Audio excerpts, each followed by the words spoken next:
Todd Stottlemyre, of course, Mel's son, with the Cardinals, who have the 2-1 lead now on the Braves, looking for the upset. Tino Martinez smacks one to right, but right at Bobby Bonilla for the first out. The Cardinals win today at home over the Braves 3-2.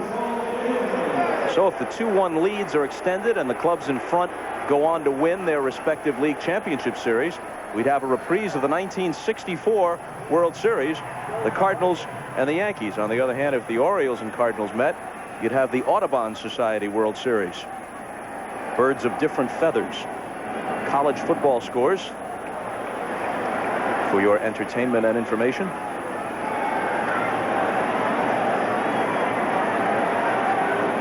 The Braves and Yankees were the favorites as these series began. Cecil fielder to the plate against Coppinger, struck out his first time. Given their pitching, unless you liked Cleveland, and some people did, as the best team in baseball, but I think the consensus has been that the Braves, the defending champions, are baseball's best team because of the depth of their starting pitching and Wohlers in the bullpen, Joe. Yes. 2-0 pitch is rolled to Alomar, and that's the second out in the Yankee fourth. Go ahead, Joe. Oh, wait 1 second. Here we go with Darryl Strawberry coming to the plate. Let's turn it over to you. Well, you talked earlier about Strawberry, Bob, and his first time out against Coppinger back in July here at Oriole Park at Camden Yards. This is the result of their first meeting. Strawberry hit it out of here in deep right center against Coppinger, and his first time up tonight, he got into a line drive and hit it out of here in right. 2 ABs, 2 home runs.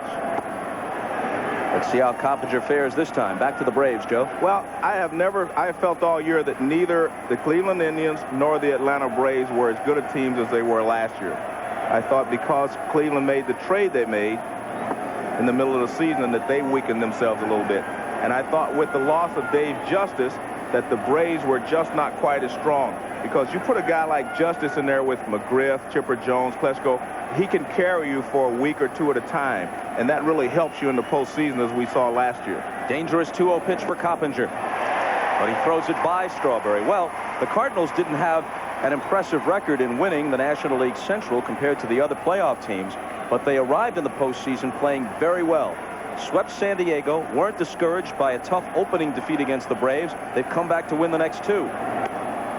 An upset is not out of the question. What a job Tony La Russa has done with that team. And remember, it's not always the best team that wins. It's the team that plays best that wins, especially in a short series.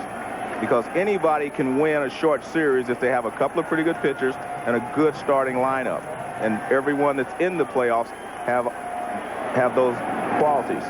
Full count now to Strawberry, and what an irony it would be if Joe Torre, fired last year in St. Louis when he didn't have anything like the personnel that the new front office regime gave Tony La Russa a year later, if Joe Torre should hook up with Tony La Russa and the Cardinals in a Yankee Redbird World Series. But all that is a long way off.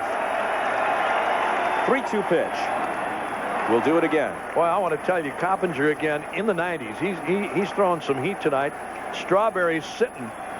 Fastball 3-2. And here it is one more time. Strawberry looking fastball. He got it and fouled it back. And this ball is whacked up the middle. It's not a home run. But Coppinger still hasn't figured out how to retire him. Well, he's flirting in dangerous territory every time he gets the ball down and out over the plate to Strawberry. He threw one up and away for a strike that he couldn't handle. Strawberry does not handle the high fastball well, but he can handle the low heat. This pitch is down, so anytime he gets a ball down, he's capable of hitting it a long way or hitting a bullet through the infield as he does here. He's a very good low ball hitter. In fact, when he first came to the big leagues and you threw a ball out over the plate, I mean, he may hit it over the left field wall, center field wall, or right field wall. The same pitch he could hit in 3 different directions. He did not have a zone of where he always pulled the ball if you got it in a certain part of the plate, or he didn't have it where he would go the other way. He just hit the ball all over and deep. Which brings up O'Neill, who struck out his first time. And there's a ball. Boggs and O'Neill, the perennial 300 hitters, who have hobbled through this postseason, reinserted in the lineup tonight. They're a combined 0 for 3. Each has struck out once. There's a certain amount of loyalty that Joe Torre has to both of these players because they're the ones that helped him to get here. So that's the reason that there was no doubt in his mind that he was going to start both of these players in the first game of the LCS, simply because that's who got him here. He wanted to give those guys the opportunity to play. But now that you've gotten into the series, I think you have to win it.